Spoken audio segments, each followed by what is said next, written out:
Sesungguhnya bertobat kepada Allah itu hanya pantas bagi mereka yang melakukan kejahatan karena tidak mengerti. Kemudian dia segera bertobat. Tobat mereka itulah yang diterima Allah Subhanahu wa ta'ala, dan Allah Maha mengetahui lagi Maha bijaksana. Ada 8 poin yang menunjukkan kalau seandainya tobat kita betul-betul diterima oleh Allah Subhanahu wa ta'ala.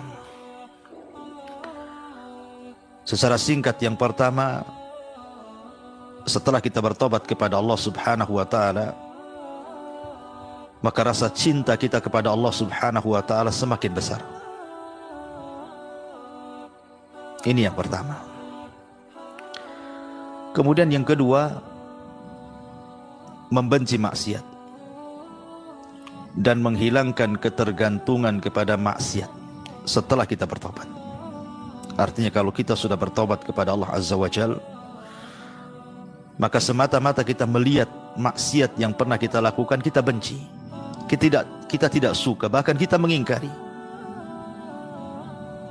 Ini yang kedua. Yang ketiga, kondisi dia semakin hari jauh lebih baik lagi. Mungkin cara bicaranya yang dulu kotor sekarang menjadi santun. Cara berperilaku yang dulu kasar sehingga lembut. Atau menampakkan akhlak-akhlak zahir, syiar-syiar Islam, bahwa dia memang sudah ingin menjadi orang baik. Kemudian yang keempat, ketika dia mengingat maksiat yang pernah dilakukannya, maka ada rasa penyesalan yang dalam, kesedihan, tersiksa hatinya dan sempit. Kenapa saya harus melakukan dosa itu? Karena itulah arti daripada an-nadam, penyesalan.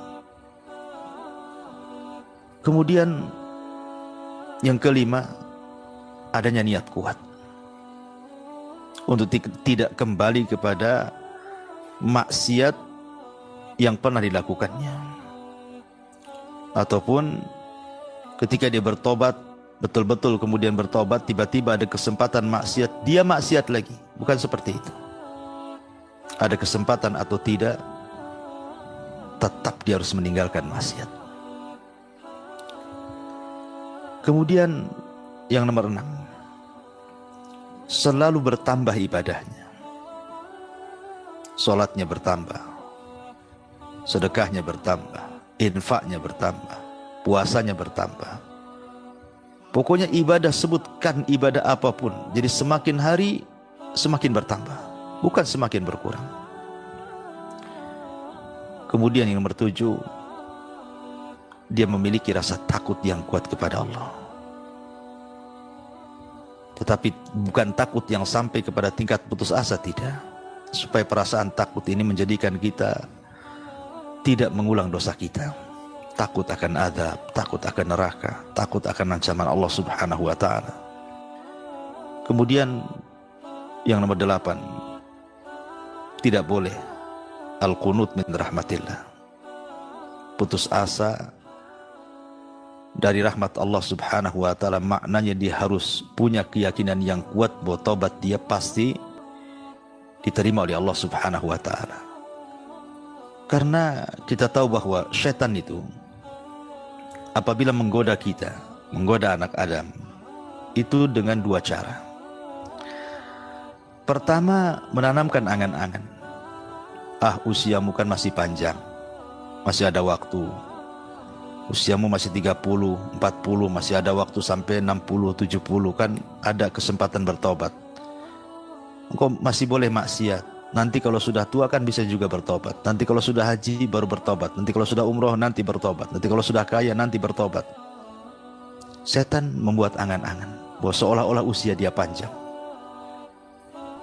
Dia tidak tahu bahwa usia dia tidak ada yang tahu kecuali Allah. Sehingga ketika diberikan angan-angan itu, dia tidak terasa bahwa ketika dia meninggal, dia tidak di atas tobat. Dan yang kedua, menanamkan rasa takut yang berlebihan. Seolah-olah dosanya banyak, dosanya segunung, dosanya selangit. Tidak mungkin Allah mengabulkan tobat saya. Akhirnya kemudian dia pun kunut, putus asa dari rahmat Allah subhanahu wa ta'ala. Dan ingat, putus asa dari rahmat Allah subhanahu wa ta'ala adalah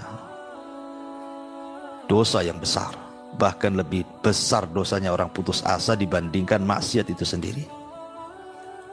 Karena putus asa dari rahmat Allah sama dengan menjauhkan kita dari taubat, menjauhkan kita dari Allah. Itulah cerdasnya setan, khutuwah. Dia kalau menggoda itu selangkah demi selangkah.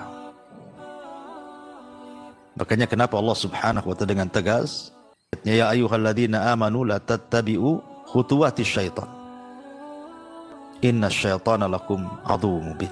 Wahai orang-orang yang beriman, janganlah kalian mengikuti langkah demi langkah dari syaitan, karena syaitan itu musuh kalian yang sangat nyata. Maka inti daripada pembahasan kita bahwa kalau kita ingin diterima tobatnya dan muncul tanda-tandanya, harus ada perubahan pada diri kita ini. Sebagaimana Allah mengatakan, wa aqimis salata tarafan nahari wa zulafan minal laili innal hasanat yudhibnas sayyi'at. Maka dirikanlah salat di kedua ujung siang dan malam, karena kebaikan itu bisa menghapuskan keburukan.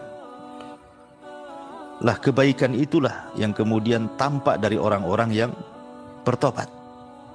Kalau sudah tampak kebaikan dia, mungkin nambah sholatnya, atau dulu tidak sholat kemudian sholat, nampak dari ucapannya, nampak dari perbuatannya. Lah kebaikan yang nampak itulah yang akan menghapuskan keburukan dia.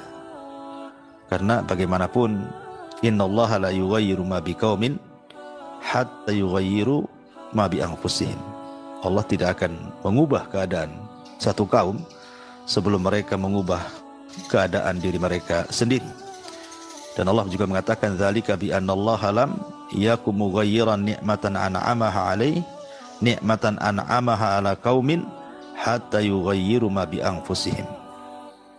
Itulah bahwa Allah tidak pernah merubah nikmat yang Allah karuniakan kepada sebuah kaum sampai mereka yang merubah diri-diri mereka sendiri. Artinya tobat itu harus ada perubahan nyata, perubahan tampak dari yang baik ke yang buruk, dari yang buruk ke yang baik, dari maksiat ke yang taat.